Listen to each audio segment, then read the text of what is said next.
tell you not to sing your story? Who all can tell you that you're singing off key? You are the dancer, you are not the dancer. You are the song, not the one who sang. Be a beautiful songbird. No, you tell the truth.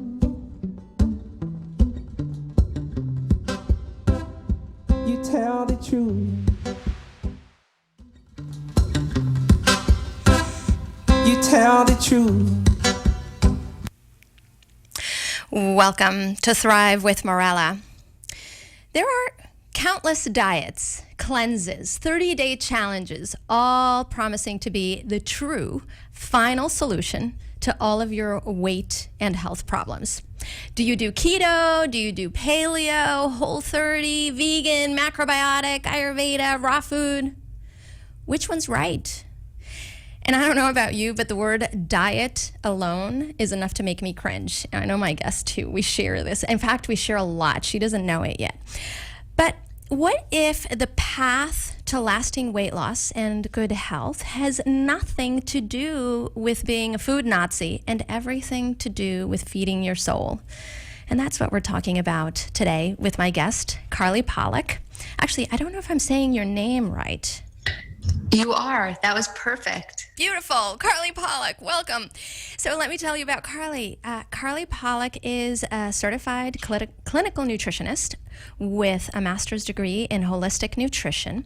She is the founder of Nutritional Wisdom, a thriving practice based in Austin, Texas. Carly has been awarded Best Nutritionist in Austin 5 years running. I'm very impressed. And has helped more than 15,000 people achieve their health and happiness goals. She is also the author of Feed Your Soul, Nutritional Wisdom to Lose Weight Permanently and Live Fulfilled. Carly, welcome to Thrive with Morella. Thank you. Seeing that book just does not get old, I have to say. I can imagine. I know all too well how much love, sweat, and tears you pour into a book. Mine, I'm not quite there yet, but I know what it takes. So I can understand how seeing your baby on a live TV, radio show must be exciting. So, Carly, tell us, what is one of your personal keys to thriving in life? One of the keys, and one of the most important keys, is that I take inventory to my thoughts. That every single day in the morning, I place an intention for how I want to think, how I'm going to direct my mind. And in the evening, I take inventory to see if I was successful, and if not, what I'd like to change tomorrow. So instead of there being this Groundhog Day of emotions, and I call it a diet-induced Groundhog Day because we've all been there, where we've done the same things with food and dieting over and over again, each time promising ourselves we're never going to do that thing again. I'm never eating at that restaurant. I'm never overeating again. That I look at my thoughts so that I feel like I have a forward-moving momentum as to how I develop my inner self. I love that. And now when you do your inventory, is this you do in writing? Do you have a particular methodology? I do. So I sometimes do it in writing and sometimes not. I always recommend that when you're beginning a new practice, you do it in writing, because there is a lost art to handwriting, and studies show that it really gets in there when you're writing it down. But now I do a little bit of both. At night, I ask myself 4 questions every single night. And the first question is, what did I do today that was great?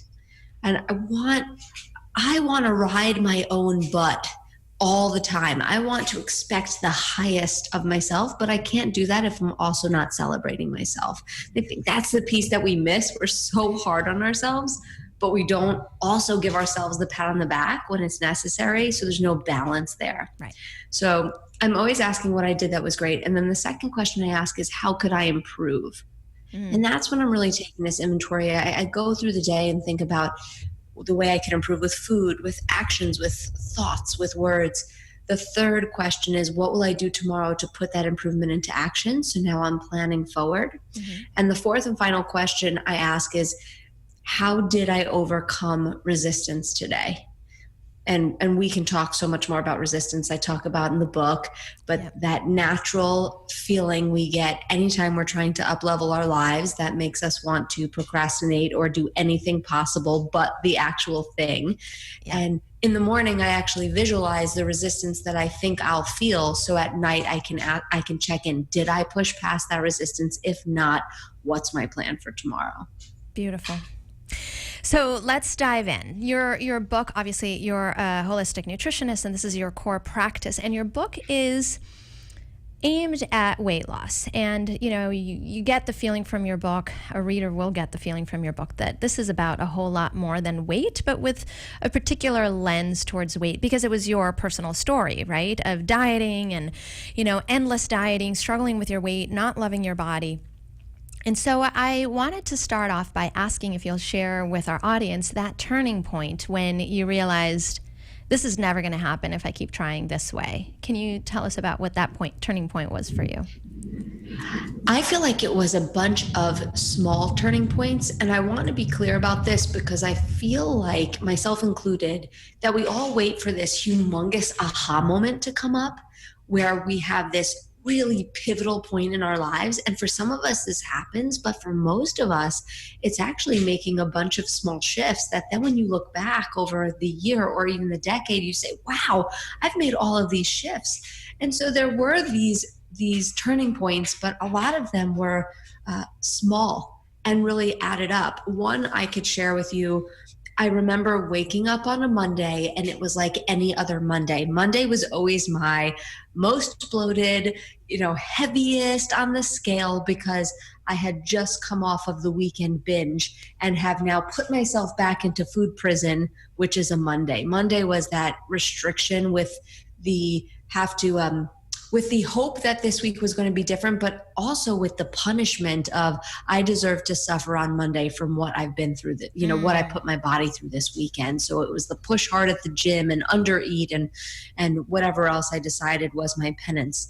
And I remember waking up one Monday and just having this feeling that if what I'm doing is focusing on the exercise and the food, and that's not working to create permanent change, then there has to be something that lies beyond the exercise and the food. And I had been so trained.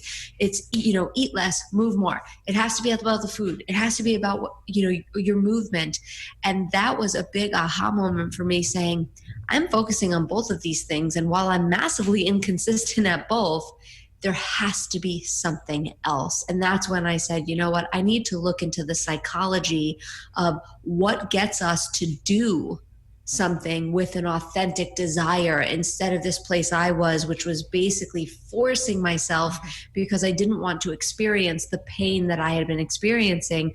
And I'm not talking about physical pain, although that could be physical for many people. It was the emotional pain of not feeling confident in my body, dreading the pool parties, going on these binge cleanses and diets before a vacation, and just always feeling this scarcity around food and this negativity around my body. That was my pain. Yeah.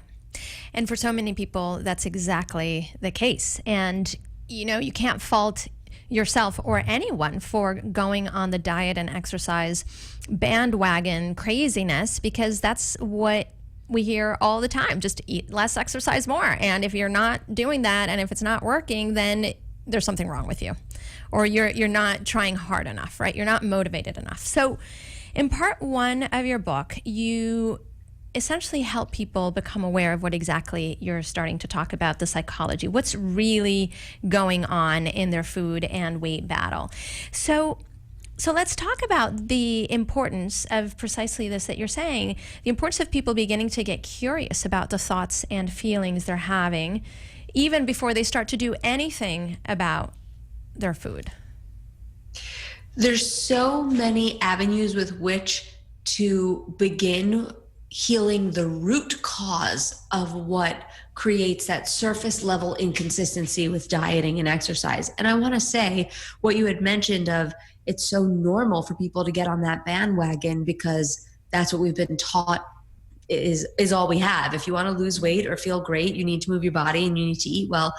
And there are many diets out there that are actually sane diets. It's just that dieting without a deeper spiritual path is utter chaos, because then all we have are these rules about behavior modification, and we don't have any other support as to what you and I are talking about right now, which is the beliefs and the thought shifting. And so the first thing that I would ask people to do is get very clear on what your story is, your current story on weight loss, your body's ability to lose weight, or if it's heal, maybe you don't need to lose weight, but you want to balance your hormones or heal your thyroid, whatever the case may be, whatever imbalance you're dealing with.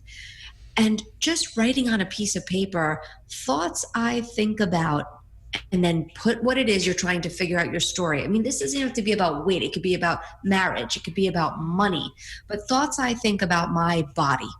And then without judgment or any filtering whatsoever, I just want people to just go crazy and write the whole list. And then you look at it and you see how much of this list is positive, how much is negative, and how much is neutral. And then the next step is to take all that negative, nasty stuff that we think, because if we're being honest, we're nasty.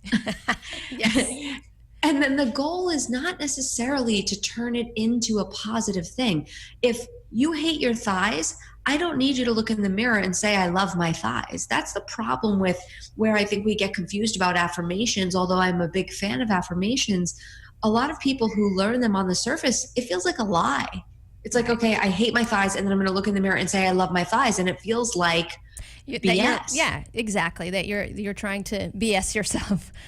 Yeah. Right. So I would want you to just neutralize it. I don't need to look in the mirror and say, I love my cellulite-ridden thighs, but I can look in the mirror and look at something else I love. Mm-hmm. Or I could look at my thighs and say, I'm a work in progress. Right. It's not negative. It's not positive. It is neutral. Right. You know what happened to me when I wrote that list about myself? This was, close to not quite 20 years ago. I remember I had just moved to Manhattan. I had in my very first apartment in Manhattan. So that might have been like 17, 18 years ago. And I remember one day catching myself having one of the nastiest thoughts about my body that I had ever heard myself say. And I said, wait a minute.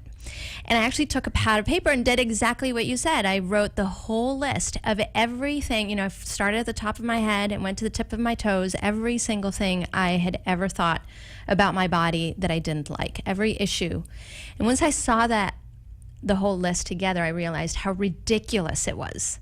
It was just the magnitude of the nastiness. And then it was so much easier to see it for the garbage that it was, to say, okay, I don't need to stay in that place. And then I started writing what you said, what do I appreciate? What's also true that isn't necessarily going from I hate my thighs to I love my thighs, but actually writing true statements of the things that I can appreciate about my body. And so what a beautiful way you just said it. What's also true? I've never even thought of saying it like that. We're not flipping it. We're not saying something we want to be true, but isn't yet. That's not bad work. It's just not the work we're talking about. Right. We're saying what is also true about my thighs even. Right. That they're strong, that they're baby making machines, whatever that is. That I have two of them. Right. That I have two legs and they work. I always say to myself when I don't feel like exercising, think about all the people your age in hospitals right now that would give anything to feel that burn, that would give anything to move their legs. Do it for them, channel that energy and do it for them. And so there's always a way to reach for a better feeling thought. And this is a much deeper concept that you and I would just introduce here.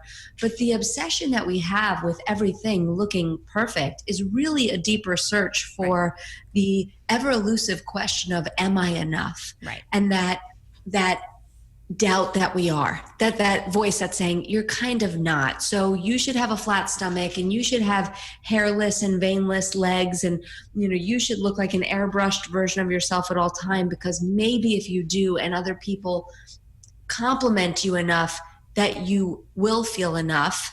And I just want everyone to think about for a moment why it is that culture has placed these stories on us for what the perfect body looks like and how ridiculous. So at this point, now we're supposed to have big butts, but we're supposed to be so lean in our stomach that the very core of us, which is where all of our organs are, is supposed to be so lean that we should see our muscle poking through the skin. That's how little fat we should have on our stomachs, where all of our core organs, where our body needs to be supported. And I'm not using that as an excuse for let's all have bellies to support our organs. Right. It's just to step out for a moment and say, okay, are we really wanting washboard abs, and for what? Right. Versus what it would look like in everybody's individual body to be at the peak of health. Right. Yeah. And the other piece that you start introducing in part 1 that we started to touch on in the conversation here links to then part 3 in your book, which I also loved. And I feel like I was gonna go to this point later in the conversation, but I feel like it would make sense to link them, because it might, I think for the audience hearing us talk about this, it might be important to say, well, why is it important to look at your thoughts and all the negative ones you have, and, you know, your expectation for your body and all of this, you know, externally imposed image of what it should be, you know, because in part 3, you have a statement that is exactly what I say to my clients all the time in a different type of circumstance. But there's this phrase that you have, I think, at the beginning of a section that says, true change happens by love, not force.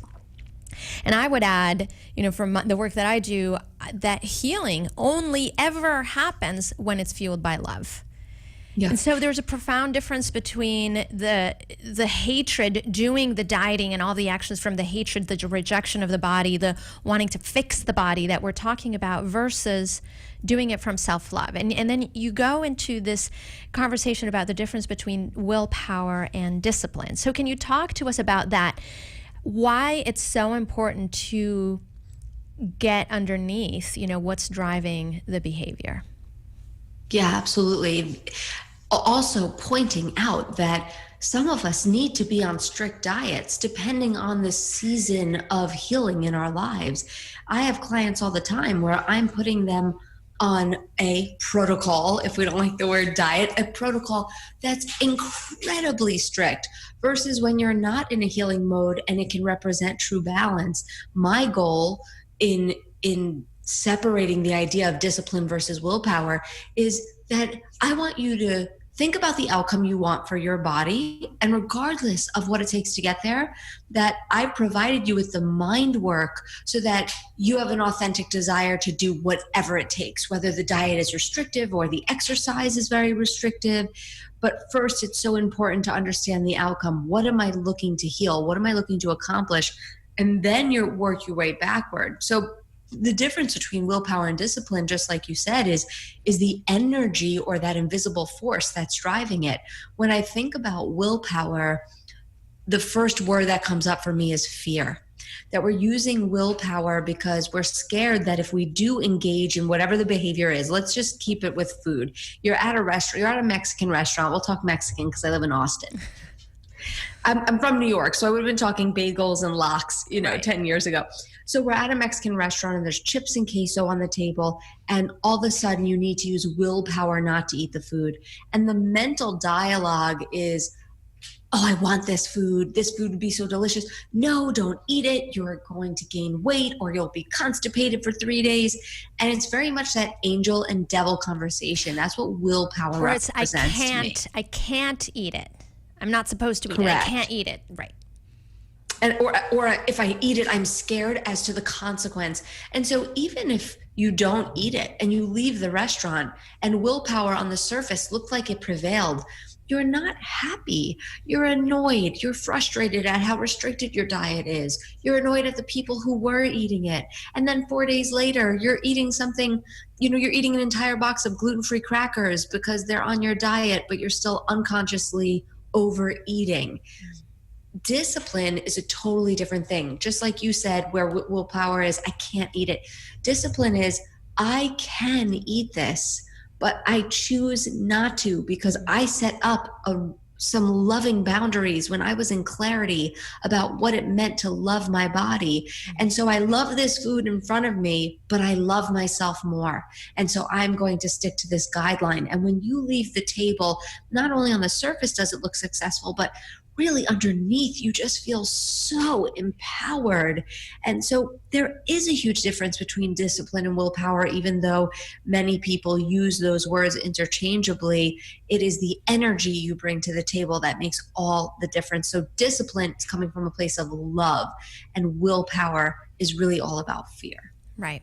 Yeah. And the way I've thought about it in the past is the difference between doing something from a place of needing to fix or change from a place of rejection or resistance, as you said earlier in the show, versus doing it, as you said, because you're choosing to do something that is profoundly self-loving.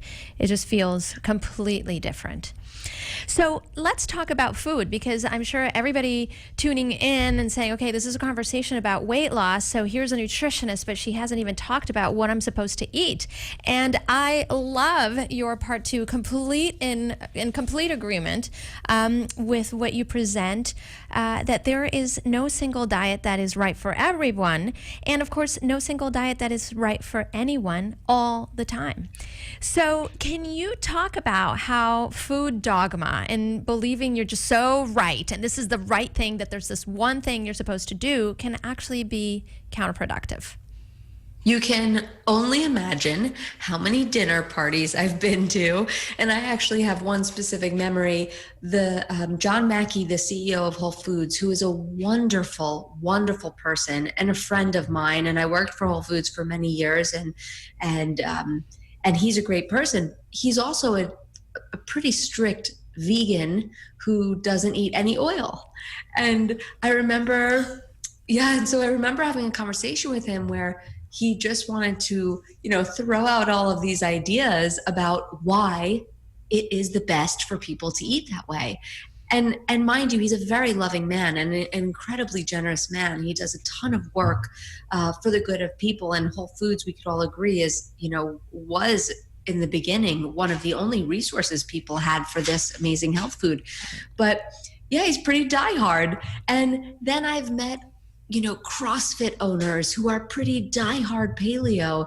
And what you'll notice is that you can always find a study to prove your belief to be true. Yeah. And then if you get these two people in a room, one will throw out a study about how meat putrefies in your gut and causes cancer, and the other will throw out a story about how beans and grains cannot be digested and cause leaky gut and all of these issues that then cause cancer. It always comes back to cancer and death.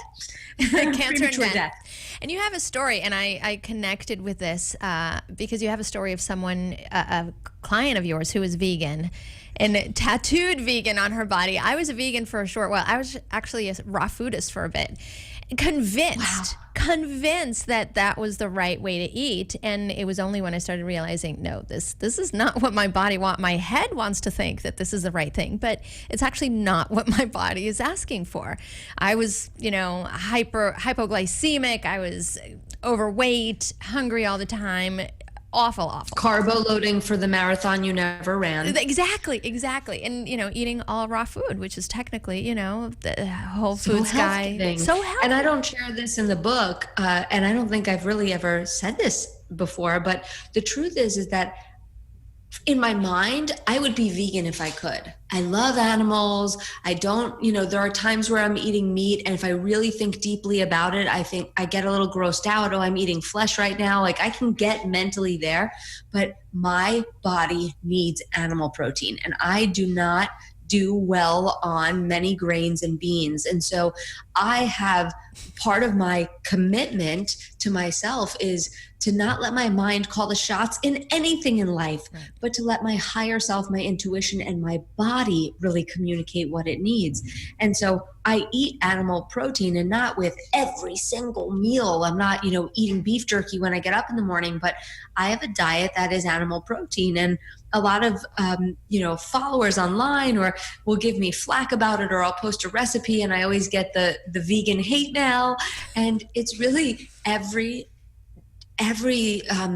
any book that talks about this is the right diet for you should absolutely raise a red flag in any reader's opinion. And I didn't want to write a book, I would say that this is the anti-diet book, but I want to be very clear that I'm not anti-diet. Everybody's on a diet. Right. Every single person. You could be on the no diet, but that is still a diet. That's your diet. And I have a very sensitive system. I am gluten-free, dairy-free, corn-free. And when I had my daughter last year and she started getting eczema as I was breastfeeding, I had to go on an extremely restricted diet. So that's what I'm talking about the different seasons of your life. Right. It's that you need to find the right diet that works for you. So in the book, I thought to myself when I was writing it at first, I said, I don't want to put anything about food. I want this to be a book about the mind and how to get anyone to have the tools to accomplish whatever they needed to do for their health.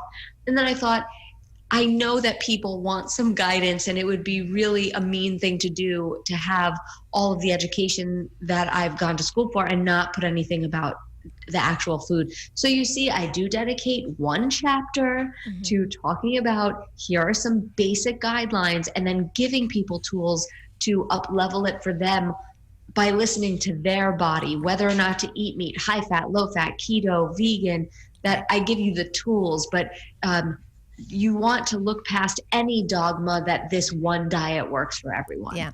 And I thought you struck a really beautiful balance with your book, that you offered just the right amount, at least in my opinion. And in that chapter, you went into essentially metabolic typing, which I became a fan of precisely when I was a vegan and realizing I need way more fat and a lot more animal protein than I'm eating. And so you go into metabolic typing, which actually people could do as vegans even, So yeah. Can you describe metabolic typing and how it's not necessarily rocket science, even though people often try to make food and eating something really complex and so much more complicated. I was just talking about this morning I have coaches on staff at Nutritional Wisdom. I have a private practice here in Austin, Texas. And I was talking to a coach this morning, one of my coaches, and we were just talking about how even us, we tend to want to fix people so badly that we make things so much more complicated than they were. And we were discussing notes on something new today called oral intolerance. Like we're always finding out something new. And it's about people who have all these food allergies and they start to get reactions in the mouth. And I said to her, look at all of the guidelines for how to get out of oral intolerance. It's just basic healthy living. Right. And it's a basic healthy supplement routine. And she said, yeah, we overcomplicate this so much. So yes, we all overcomplicate how detailed we need to get with our health. And then we overlook the fact that we're incredibly stressed and we have no control over the mind, but we're taking 15 supplements thinking that, we take 5 supplements for adrenal health, but we're not meditating. It's like we overlook the very important things. But to answer your question, metabolic typing is just a fancy way of saying that everybody's metabolisms run slightly differently on protein, carbs, and fat and what ratio they need based on their specific type. And there's a book called Metabolic Typing that William Walcott, and there's a co-author, I apologize, I'm not remembering her name, but they started to study the diets of people around the world, and they noticed that Eskimos were surviving on a diet of 50% whale blubber and had incredibly low, so saturated fat, and had incredibly low rates of cancer and heart disease. And then people in the tropics who were able to, weather permitting, Carly, I'm going to pause for a moment because I lost track of time because I'm so engrossed in our conversation, and we have to say goodbye to our TV guests. But for our TV guests, we've been talking to, my guest is Carly Pollack. She's a holistic nutritionist and the author of this book, Feed Your Soul. You can continue listening to our conversation on YouTube on the Morella DeVoe channel or on 99.3 FM in Burlington and 99.3 WBTV.org. And the Thrive with Morella podcast, as always. We'll see you soon. Carly, so sorry about that. That's metabolic typing. So we were just, they were noticing that some people thrived on saturated fat. Some people thrived on very low fat, high carbohydrate diets, closer to the tropics where it's warmer and they can eat crops all year long, where Eskimos, they can't plant vegetables. And so it was really starting to study that disease wasn't based on these singular facts, but that it was a multitude of things, and based on our genetics and our lifestyle, that we really have different dietary needs. And that was the proof that a one size fits all approach does just not make sense anymore. Right. And that, when I have talked to people, so I did health coaching for a few years.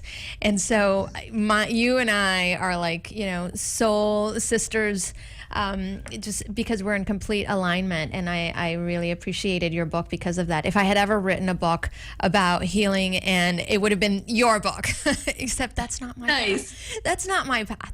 So where was I going with this? Oh my goodness. Oh yes. So metabolic typing.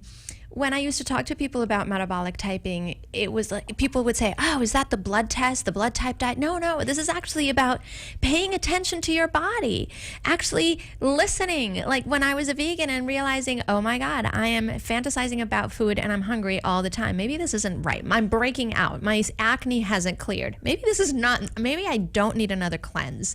Maybe my body is telling me that I need to eat in a different way. And so I started looking at metabolic typing and realizing, holy smokes, I actually feel great when I eat a ton of fat, some animal protein, maybe greens with a lot of butter or coconut oil. And turns out I feel satisfied and I don't have to think about food for 6 hours. I don't even get hungry.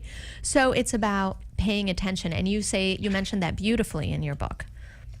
Yeah. And, I would say in a nutshell that you can undo mostly any disease by doing the opposite of what got you there. And so if you have a person who has been eating 12-ounce steaks and butter and mashed potatoes their whole life, going on a vegan or vegan-ish type of protocol would probably do wonders for their health. But same thing in the story in the book, who the woman who had come to see me with the tattoo vegan, and she had been a diehard vegan, her just starting to drink bone broth and putting some ghee into her diet did wonders for her. So it really shifts. And there are some people I ask to go on a vegan diet, and some people I'm putting on more of a keto protocol. This is why and this sounds like a plug, it absolutely is a plug, but not just for my coaching, but individual coaching in general. Whether you become a client of Nutritional Wisdom and you see myself or one of my coaches, or someone local in your area, although we see people all over the country, don't attempt to do this yourself if you have tried a bunch of times and you're not able to figure out what is right for you. I'm not going to change my own tire. I'm going to bring it into an expert and have them change it for me. And this is not for everyone. Some people can navigate, read the book, and get the answers and feel great, and they never need that one-on-one coaching. But it's for the people who are listening that just have battled with this for so many years and can't find peace. I beg you, reach out either to my office or someone else and get the help you need one-on-one. Support makes a huge difference oftentimes, most of the time. So moving into kind of the latter part of not latter part of your book, but in that second section, once you're done talking about food, you then move into the area of self-care. And I had to chuckle reading that chapter, because you start off talking about the bubble bath with the candles and the music. And I'm like, yeah, I love that. But I completely agree. And then you say that you're not actually in a bubble bath and maybe you even hate it. But you make a great point that this idea of self-care, we've all read the gazillion mind, body, green, or whatever it is that, all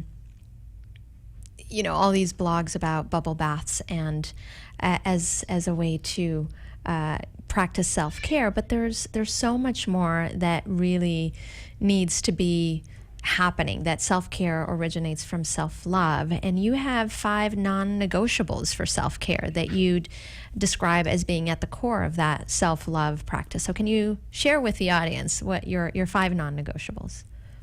Yes. And what you said about the bath, some people love baths, and at certain times, now that I have an infant, the bath is filled with plastic crap and I have to get in the bath with her. So the last thing I want to do is get back in the bath for myself.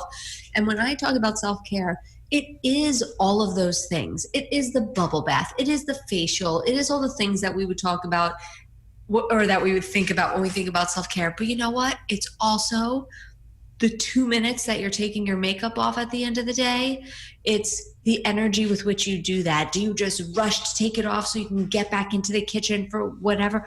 Or do you take a moment? Are you taking a 2-minute shower, jumping in, jumping out because you know you have 5 minutes? Or are you being present and really grateful for the water hitting your skin? And so the self-care piece, all of those things that we think about are self-care. But I also want everybody to think about the day-to-day mundane things that they're doing that you could consider self-care if the energy with which you came to that practice was one of love and presence and slowing down and gratitude. And so that's like, we're so busy that I don't want people to think they have to get a mani-pedi, facial, haircut, all those things for self-care. It could be in the 5 minutes that you're chopping vegetables to make a healthy meal for your family. That can be self-care. Right. So the 5 non-negotiables for me, I realize that there are many different paths to wellness, but that there are these 5 things that there's no skirting around. Like, we have to do them if we want to be healthy. And so let's see if I can remember them offhand. It's sleep, cooking your own food, exercise, it is meditation, and it's silence. And silence and meditation are different because meditation is the traditional, hey, if you have a mind, you need to give it a rest. And then silence is more of the digital detox, going for a hike in nature and, going an hour where you don't speak to anybody and just being able to go within, but it doesn't necessarily mean that you have to be sitting cross-legged in a chair. So I was very specific to separate the two because I just don't think that we get enough silent time. We're always energetically pouring ourselves out to others, and we're so scared of being lonely that we tend to fill up our time with people and happy hours and kids, and that we just don't get that time just to be. Right. And I really loved your emphasis on sleep in the book because we often just in a modern life we tend to look at sleep as the thing we cram in when everything else is done, or even as you well point out in the book, we postpone sleep for the most absurd things, the shows that are really not even that good, or reruns that we've seen, or all of that, and not get adequate sleep, then be hitting the snooze button. And I find that just giving myself, crazy 8 hours consistently, to do that as a practice, and it requires a little bit of, like you said, discipline, is one of the most profoundly self-loving things I can do. And it is. If you're not sleeping, you're not healing. That's just, the term in functional medicine that we always use. If you're not sleeping, you're not healing. And it's a practice, not a perfect. Right. Last week, on Wednesday night, I decided to watch Handmaid's Tale right before bed. I don't know what I was thinking. I was so anxious. I didn't go to sleep till 10:30, which 10 o'clock is usually, lights out for me. And then I was anxious all night. And I woke up the next morning thinking, Carly, what was that? You wrote a book about sleep. It was like part of your book is about sleep. And then you watch Handmaid's Tale. But that's part of my taking inventory. I think the mistake that we make is that when we don't get enough sleep, or anything for that matter, we then judge ourselves for it. Right. And it's the judgment that actually keeps us from learning that lesson and continuing to attach pain to going to sleep. And that's the real takeaway, is that if we want to change our health behaviors, we have to look at what stories we're telling ourselves that attach pain to doing the things that we want to do, because the way we're wired is we don't do anything that causes pain. Right. So if you're the type of person who decides that, let's say they have kids and the kids go to sleep and their story is, but this is the only time I have to myself. Well, just because I tell you that sleep is healthy for you doesn't mean automatically at 9:45 you're brushing and flossing. We have to get into changing that story. And the last thing I'll say about sleep, because people don't realize this, and this was a huge game changer for me, is I'm not asking you to have less hours of your day. I'm just asking you to shift those hours. From the hour of 5 in the morning to 7:30 in the morning can be the most magnificent time for your self-care, for your growth, for the things that when you're 80 years old on a rocking chair actually matter. It doesn't matter that we watched the episode or the season of blah, blah, blah, of what you're watching on Netflix that you'll never remember.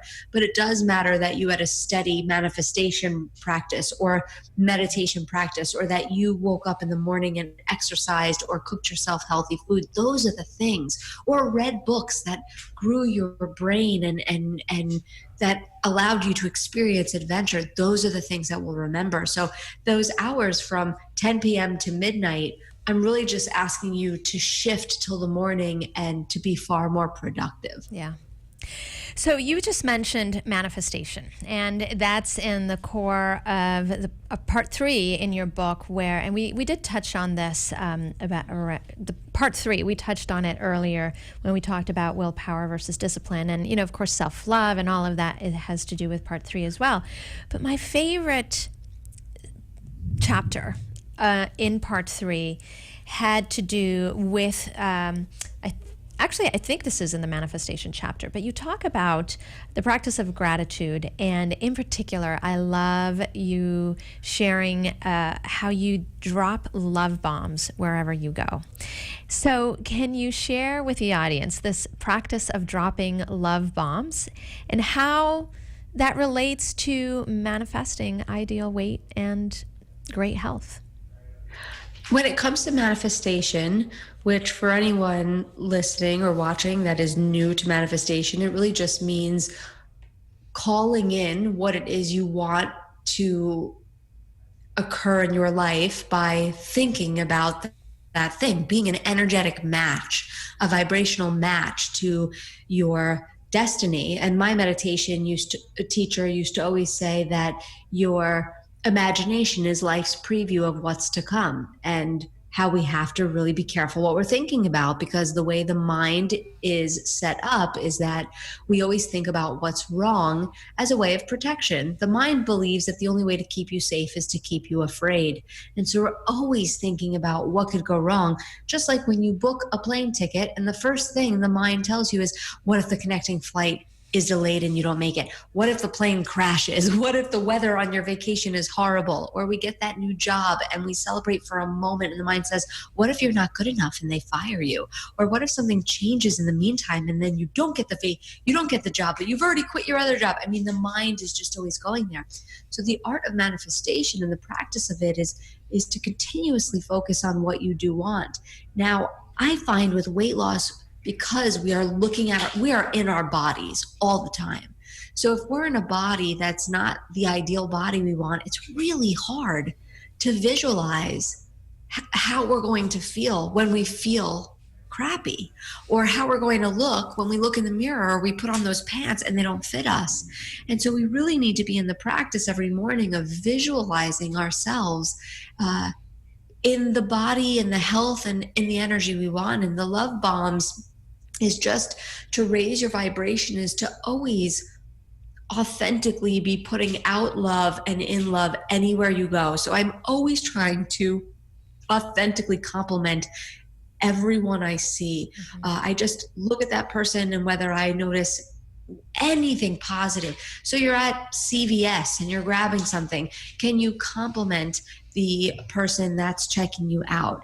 Can you be the person that makes eye contact, that waves, that smiles, and just putting out love wherever you go, so that you could be in the practice of giving it to yourself, something that we so badly need to feel enough so that we don't go looking for it in the food. Right. So beautiful. What a lovely practice. And this is definitely not what people are normally thinking of or practicing when they're, thinking about weight loss. And, just the fact that you're bringing to people the idea that, the more that you connect to the vision of what you want to feeling good about your body, you know, how you were talking before about finding what we said is also true about your body, as opposed to focusing on the negative. When you are practicing gratitude, we didn't touch on that, but you also mentioned that in the book, practicing gratitude, or like you said, gratitude every morning when you wake up, connecting to that vision, and then just loving people up. You know, all of that works a magic where you also end up, you know, being more in that place of love where you can make choices that are supportive and nurturing, self-loving, as opposed to beating yourself with a stick and telling you can't eat that. You know, you're fat, you can't eat that. It's horrible. Correct. Exactly. Carly, so is there anything that we haven't touched on that you think we really have to say this before we close off? I would say that I want people to know that what they've tried in the past is not working, not necessarily because the logistics of what they're doing isn't working. It may or may not be working. It's because our culture places zero importance on the mental and emotional underbelly of what drives us to do what we do. And that really, I want to leave people with the knowing that if they do the deeper work to look at the thoughts that are driving the emotional states that are then driving the behaviors, that they'll be able to heal the behavior at the root. And that I don't mean they'll be free to eat whatever they want and lose weight. What I mean is that they will wake up day in and day out with an authentic desire to do right by their body, and that feels like true food freedom. It does. So a final little trivia, Carly Pollack trivia question. What's the craziest diet or craziest thing you ever did to try to lose weight?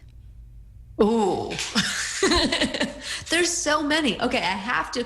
The first thing, three things came to mind immediately. But the thing that I will mention, because I just, every year Austin has a huge event called South by Southwest. Mm-hmm. And I was honored to be one of the featured speakers this year. And I talked all about this horrendous diet I did in the 90s called Body for Life. And it was, have you done it? I remember it. I don't remember. No, I never did it. Bill Phillips. You had to drink 3 of these disgusting Myoplex milkshakes from GNC. They tasted like cement. And then you ate, 6 meals. You worked out 6 times a week. And then on the 7th day, you had a cheat day where the whole day you would just binge. And it was, if anything, it was the diet to give people an eating disorder. It was like, if you didn't have an eating disorder before, you were sure going to have one when you finish this 12-week protocol. And I remember forcing my sister to do it with me, and we would plug our noses and drink the Myoplex shakes. Like, how far could you be from honoring food and having a loving, respectful relationship with food?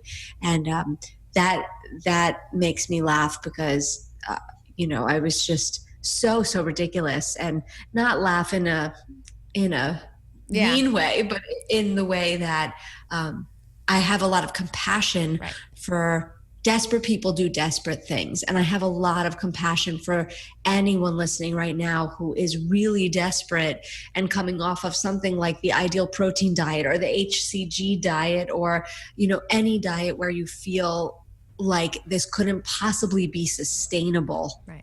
And just know your heart's in the right place. You're just not logistically in the right place. Right. Well, Carly, thank you so much. For our audience, again, my guest today has been holistic nutritionist Carly Pollack. Oh, let me get the book in here.